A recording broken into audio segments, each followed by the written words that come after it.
Le procès de la maman de la petite Méline en 2015 à Rennes, celui du papa de la petite Natacha à Lyon en 2011. Quelques-unes des affaires terribles qui déjà ont marqué l'actualité ces dernières années. Des parents dépassés par les troubles, le handicap de leur enfant et qui un jour commettent l'irréparable. Des drames absolus qui à chaque fois bouleversent tous ceux comme Claude Laurent qui ont dû relever le défi de faire grandir un enfant différent. Tous les enfants, d'abord, sont différents.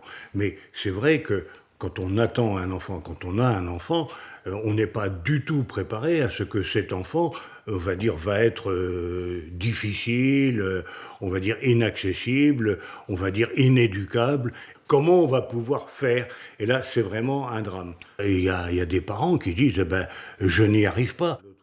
Une complexité qui l'a poussé à consacrer l'essentiel de sa vie à aider les autres parents via l'ADAPEI 35, association qui gère des établissements pour personnes en situation de handicap, parce qu'accepter les troubles de son enfant, les faire reconnaître, trouver du soutien pour qu'il s'épanouisse, un peu de répit aussi pour soi, est un long et douloureux chemin, dit-on ici, d'autant que si des progrès ont été faits, les moyens restent insuffisants.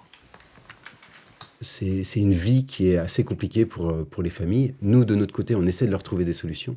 Mais malheureusement, il n'y a pas assez de solutions au niveau national. On sait qu'il y a un manque de place en Ille-et-Vilaine comme dans tous les départements. Les pouvoirs publics sont très informés de cela, mais il n'y a pas beaucoup de moyens nouveaux pour créer des places, alors qu'on sait que les problématiques de handicap vont continuer de se développer au sein de notre société. Et l'ADAPEI d'appeler aussi à la vigilance les proches et l'entourage des aidants si l'on décèle une trop grande fragilité qui s'installe. Un téléphone d'urgence, le 0800 360 360.